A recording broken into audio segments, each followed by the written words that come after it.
kuya, mukhang umuusad na yung, 'di ba, yung na in-upload ng isang ensaymada vloggers na Antipatica. Isa sa mga sipsip na vlogger sa pamilya ni Ines. Alam niyo na 'yan. Ng aking, ng aking biyenan. Na meron silang listahan ng mga gugurguring vloggers and influencers, mga DDS personalities. Nauna na nga si Miss Maharlika by taking down her social media on her account on Facebook na halos 1 million yung followers. And then ito na nga po si Sas kahapon, nawala na rin yung kanyang channel. Immediately nagpa-interview si Sas kay Miss Maharlika. Ngayon nga po may interview siya with Bagong Lipunan. Hindi pa ako tapos manood, maya ako na lang balikan kasi naka-schedule tayo. And nakakalungkot, alam niyo ako kasi mga dad kuya, na take down din po yung aking Facebook account, as in personal Facebook account ko na that was Maui, what was that? Maui Becker. Kilala ako ng mga matatagal ng Maui niyan as Maui Becker, hindi Maui Spencer. So, yung Maui Becker ko na Facebook ay Facebook ko siya ever since like nung nagkaroon ng Facebook Philippines like 2007. Parang 2007. And then na-take down siya ng like 2020, mga pandemic na nabura yung aking Facebook. If not 2019. Dahil nakakabatikos ko lang kay Lenlen. Biro mo yun, yung pagpalagay na lang natin 2019. So 12 years kong Facebook account, yung Maui Becker. Marami naka-follow sa akin doon, ganyan. And doon ako nakilala as vlogger kasi nga doon yun yung account ko nung na-meet ko sina Banat Bay, sina Miss Mocha. So doon ako nakilala as Maui Becker, hindi Maui Spencer, hindi Princess Maui. Binura yun. Biro mo 12 years mong Facebook, binura. Ano ang impact nun? Ano ang effect? Lahat ng contacts ko bura. Lahat ng memories ko bura. Yung pictures na in-upload ko sa Facebook, burado.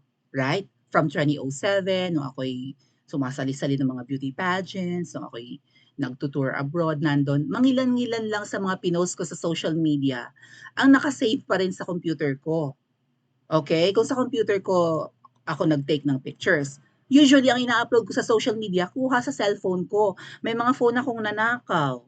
May mga phone ako na luma na, sira na, hindi na mabuhay. Ilang beses na ako nagpalit ng cellphone. 'Di ba? Siyempre, yung latest yung bibilin mo kasi mas okay ang signals, mas maganda ang feature, mas malinaw ang camera, 'di ba? At kung ano-ano pa, mas malaki ang screen. Pero 2007 onwards, pati yung mga pictures ko na tinake ko ng ah, gamit ang Digicam, yung talagang camera, yung camera na actual, no? Burado lahat. Hindi lang 'yan, yung contacts ko. Medyo na ngayon kasing panahon mga ate at kuya, ang text messaging and number calling, right? Very rarely unless kinakailangan. Ngayon po ang communication chat, Facebook Messenger. And kung tatawagan ka gano'n din sa Facebook Messenger, dati Skype pa tayo, 'di ba?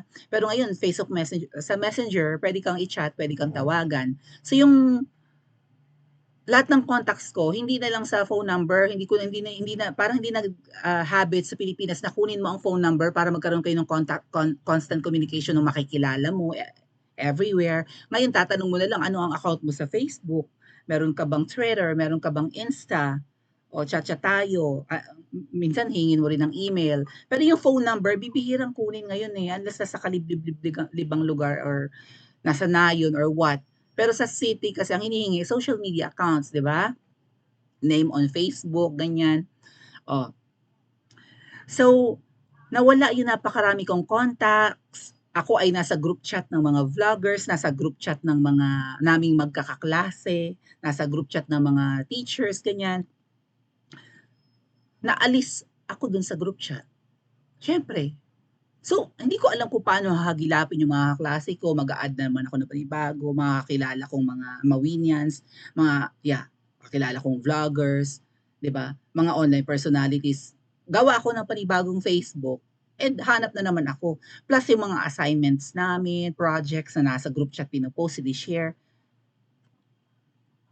Nawalan ako ng access, nabura yung aking Facebook account mga ate at kuya ay panahon na nag-aaral ako. Grabe yung dagok sa akin. Nung panahon na yun, kay Tatay Digong na time yan ha. Ngayon ginawa kay Sas, alam ko yung impact. Tatawa-tawa lang yan si Sas pero uh, 'di ba? As days go by, mararamdaman niya yung effect, yung dagok ng binura yung social media niya. Take note, hindi page ang binura, kundi mismong personal account niya na malamang doon niya ginawa yung kanyang page. So pag binura, hanapin ko yung For the Motherland, baka nandyan pa ha.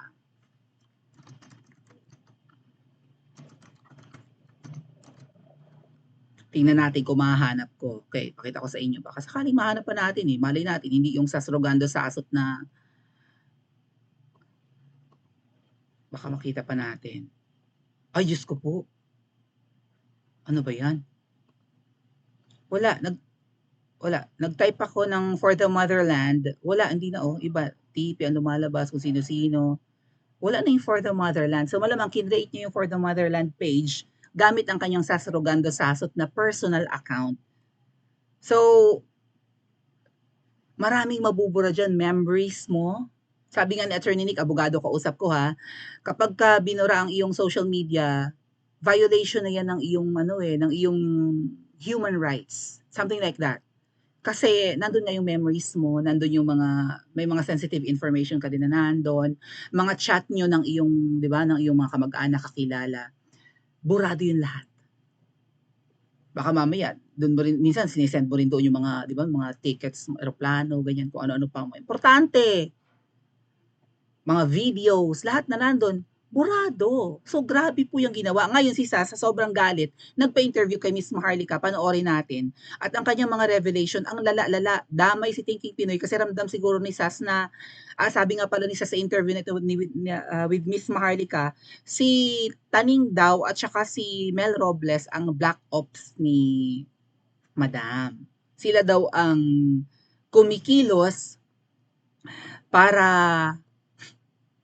kung ano man ang dapat gawin, like, 'di ba, kung kailangan gurgurin ang mga vloggers, sila 'yun. Kaya si Taning hindi pumapatol kay kay Sas sa mga revelation. Hindi siya hindi niya binabanatan si Sas kasi tuso nga si Taning. Palalabasin niyang masama si Sas kasi si Sas ngayon yung galit na galit, 'di ba? Siya yung bumibira, si Taning hindi mo nakikitang nagpo-post sa kanyang page, 'di ba? Tahimik, pero traitor nga daw 'yan, sabi ni Sas. Oh, ngayon, dito sa video na to, mamaya punta natin si Taning, dito muna, ni-reveal po ni Sas na ang nagpapatakbo ng gobyerno ngayon ay si Ma'am Shekels. Imagine that. Impeachable yun, di ba? Kuting, ikaw ang binoto ng taong bayan. Pero nagpapatakbo at namamalakad ng Pilipinas ngayon, jowa mo? How true, Taning? Taning. How true, Kuting? Na asawa mo ang nagmamaniobra, siya ba ang binoto? Pangalan ba niya ang binilugan, kinulayan sa balota? Siya ba ang gusto? Hindi siya kilala ng taong bayan. Kilala lang siya as asawa mo. Kaya pala mga ate at kuya, red flag na rin yun nung pinatawag kami sa Kamangyang, nung inipon yung mga vloggers, September, October, mga ganyang panahon. Kasi sumasama na yung loob ng mga vloggers eh. Umupo si Kuting ng di ba, June. And then, natiwangwang ang mga vloggers, initsapwera, dead man na, hindi na iniintindi. So, marami ng vloggers ang nagpapahayag ng sama ng loob, saka pinatawag sa Kamangyang. Hindi pa yung meet and greet, December ang meet and greet. Parang yun yung hinanaing ng leader namin nun eh, ng Team to Ball, di ba, miyembro nga ako nun. Sabi, ano ba yan, naitsapwera na kami, bumaba tuloy yung aming engagement. Samantalang nung kampanyahan, buntot kami ng buntot sa'yo, di ba? Pinoprotektahan ka namin. Human shield ang datingan ng mga vloggers no, nung panahon ng kampanyahan dahil parang ramdam namin gusto may tumira kay Pop Shekels eh. Alam niyo naman kung gaano ka-traidor ang mga dilawan tapos ngayon kasabwat na nila. Ang daming revelations ni Mrs. mga ate at kuya. So, red flag na nun na ang ihaharap sa amin during that gathering in Palacio ay si Ma'am Shekel. Sabi, naku, sa susunod na meeting ha, makakaharap niyo na si Ma'am Shekel, sabi nung mga bukangkang doon sa Kamangyang. I felt awkward. What? Bakit si Ma'am Shekel? Hindi naman siya presidente. Kaya kami nandito for PBBM. Okay, gusto namin iparating sa kanya na bakit nga naman di mo na iniintindi ang mga vloggers, samantala ang mga vloggers ng kampanyahan bubuntot-buntot sa'yo, gumagastos ng sariling pera to support you. Ganyan naman po talaga yung ginawa ng napakaraming vloggers, even Miss Marlica, di ba? So, tapos ngayon, tiwangwang. So, parang nahiya sila, pinatawag kami sa Kamangyang. Tapos, sa susunod daw na meeting, si Madam ang ihaharap sa amin. Bakit? Ang gusto namin makaharap, makasalamuha, makapag-selfie si Kuting. Kaya ginawa siguro yung Kuting ba? Si Papsikel, sorry. Baka magulat tayo. Kaya ang hinarap sa amin, kaya siguro inorganize yung meet and greet kasi yun ang request ng mga vloggers and even ng mga loyalists na umattend nung December 10, 2022. Now, let's listen to the revelation ni Miss Sas kasi dito po niya sasabihin na si Ma'am Shikels daw ang parang pangulo na ng Pilipinas ngayon. At papayag pa ang mga Pilipino nito na hindi si Pop Shikels ang namamalakad sa bansa natin? Aba, comment nyo po sa comment section. Let's watch. I-subscribe nyo kasi.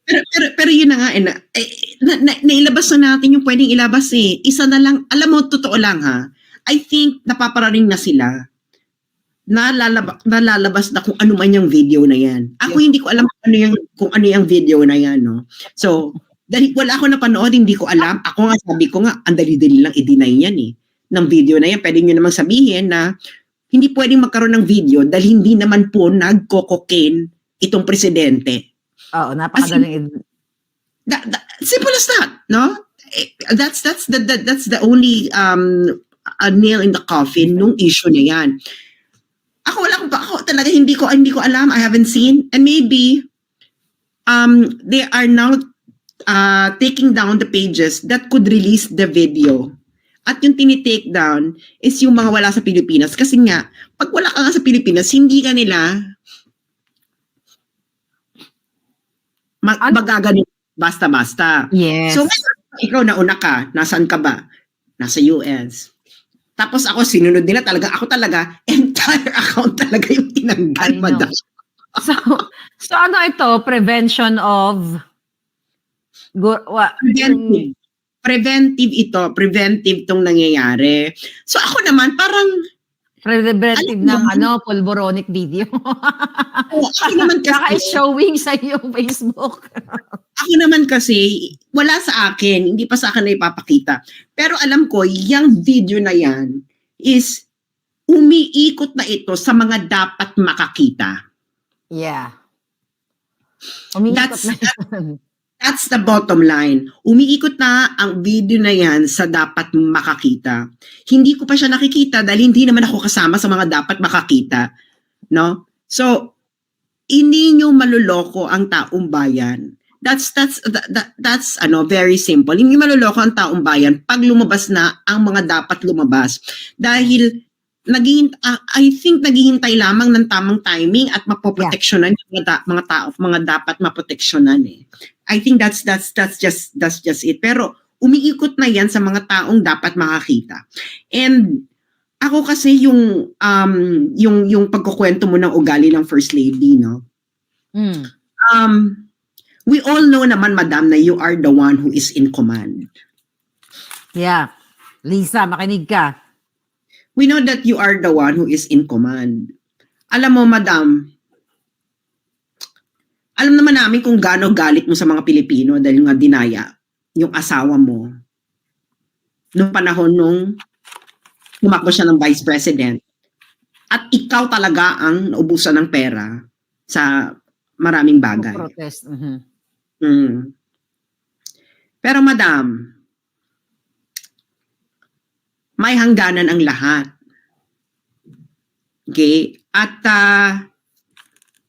ang masasabi ko lang is kung hindi lang malinis ang puso ko at wala akong concern sa mga anak mo, ay mailalabas din ako. Nako. Yung mga anak mo ang madadamay. Pero ayoko yon eh. You know, ako talaga, I don't want, someone is asking me na sila magano, pero ako kasi, Maharlika, anak is anak eh. They're not included in this. And yung anak pa na yon, hindi siya yung yung nasa posisyon. Actually, na-meet ko yan dun eh. Na-meet ko dun. Nag-comment na ako tungkol dyan eh. Pero sige, sa ibang episode ko na lang yun gagawin kasi just you and me here. Pero yun nga. And ako kasi concerned ako nun. Kasi nga ito naman si RJ, no? Bati pa kami. Kinukwento niya sa akin yung dynamic sa pamilya. And naawa ako dun sa sa bata. Bata pa yun kasi mas bata naman mas bata sa akin. Kasi nga parang siya yung so Tungkol pa rin yun sa polboron. no comment. Pero Yeah. pero the thing is, kung masama akong tao, ginawa ko na yon eh. You know what?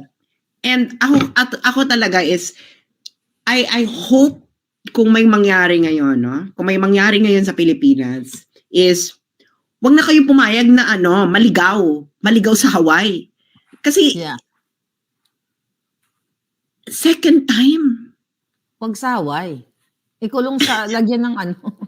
Lagyan natin ng kumunoy sa sa Hindi kumunoy. ganito, no? Parang ako, just like, I know I know what these people are doing because sinamang ako ni RJ doon sa Baguio. Okay? Kaso ang hirap kasi magsalita nun, Inang, because it was already April. It was before May. At nasa Pilipinas ako at nasa Benguet ako, madam, it's hard to find. That place is very, very hard to find na parang kung gusto mo mailibing, it's a perfect Doon ka place. Baka doon ka dinala kasi baka pag nagsalita ka doon eh, di ba? Kaso lang hindi ka nagsalita during that time kaya nakaligtas ka sa... Diyan din po sinabi ni Sas na nasa kanya yung coordinates. Yung latitude, longitude, di ba ganun yun? Kung saan yung location na yun. Compound daw yun ng mga Araneta sa tatay yata ni Ma'am Shi. Nandun daw may bahay dapat si Taning, si Mel Robles meron doon, at kung sino-sino pa. Parang mga villa or cottage yung dati nga. Siguro villa. And tagong-tago yun. So, ina-advise ni Sas na wag na tayong mag-antay na makatakbo pa yan ng tama ba? Ng Hawaii, ng mag-asawang yan. Wag daw hayaan ng mga Pilipino na magkaroon pa ng Hawaii 2.0, na makatakas pa sila sa kanilang ginagawa. And actually, meron silang lugar na hindi madaling mahanap, pero at least may coordinates si Miss Sas kung sakali magtago yan ng mga yan sa Benguet. Naloka Akem, sabi rin ni Miss Sas yung anak daw ay malamang, di ba? Tanungan ni Miss Marlica, baka may video rin na nag-aanyas. Nung kumakain ng Goldilocks, nung kinain ko kanina, di ba? Kaya lang anak nga daw yon, so hindi naman para tirahin ni Sas o ilaglag ni Sas. Feeling ko yung pangalawa yun. Yung payat ng pinaka-pogi, kasi pangit din ang ngipin nun eh. Pero hindi pa naman tumatabingi ang mukha. Crush ko pa naman. Sabi ni Miss Marlica, lutang daw yun nung na-meet niya sa headquarters. Nga pala, kanina sa vlog sa interview ni Kuya Roy, di bago ni Puna with Miss Sas and Joey, doon ba yun? Hindi, baka sa vlog din na ito. Ang headquarters daw na yan sa Mandaluyong ay headquarters, yan daw ang troll farm. My God. Nandyan daw yung mga trolls. Baka yung mga trolls na yan ang nagre-report ng mga pages ni Miss Marlica hanggang eventually ay ma-take down. Kasi kapag multiple reporting mga ate at kuya, madaming nagre-report ng social media accounts mo, pwede ka talagang ma-take down, hindi lang suspension. So, yan daw yan. At Nathan pa nga raw yung pangalan. Diba? Sa dami ng ganap-ganap. Nathan, Kano daw yung parang team leader, namumuno doon. Diyan sa may blue na building, sa may lagpas ng Ilog Pasig. Bago dumating ng GA Towers, yung mataas na towers diyan na malapit sa may Bonnie Station ng MRT. My God, kaya pala hindi kami basta-basta pinapapasok doon lang kami sa car park. Kaya pala ang touring sa amin doon parang mga hampas lupa. Mga Ensaymada vloggers, ganun na touring sa atin dati. Hindi pa rin kayo nag-iisip, talagang mga mahihinang nila lang kayo. Hello, Ate Ruti. Oh. And si Ma'am Shi daw ang namumuno sa bansa natin. Hindi ba ground for impeachment yan kay Kuting? Hindi naman daw may impeach yan kasi nga, di ba? Ang nasa mababang kapulungan ay ang pinsan. Hindi uusad ang impeachment. Hindi makakarating ng Senado mula sa lower house. Kasi nandun sa lower house yung pinsan. Wala, hindi mangyayari yan. Pero impeachable offense yan. Ang daig. Anong sabi ni Sas dito sa vlog na to? Itong, mamaya natin puntahan yung video ni Taning or yung mga banat ni Mrs. kay Taning. Kasi sa feeling ni Sas, si Taning ang utak At saka si Mel nga daw. Ang utak ng pagtitake down ng kanyang Facebook page at actually personal Facebook account, hindi lang page, burado lahat. Masakit yan at matatuloy ako nung sabi sa inyo. Pero bakit papayag ba kayo na ang nagpapatakbo ng Pilipinas ay ang asawa at hindi ang ibinoto nyo? Papayag ba ang Pilipinas niyan? Ito trending ang video na to. Tuwing may vlog si Miss Marlica, trending. Even si Bagong Lipon, lalo ngayon guest niya si Sas, trending. Hindi pinapansin ng media. Yan ang pagkakamali ng media. Ang mga tao nakatune in na kay Miss Maharlika, hindi na sa media. Pero ano ang dapat gawin ng mga Pilipino? Papayagan na lang ba natin na yung asawa ang namumuno, nagpapatakbo ng Pilipinas, kaya palpak? At ang sabi ni Sas, puro kamkaman, puro nakawan. Pa-comment po sa comment section at mag-like and subscribe din po kayo.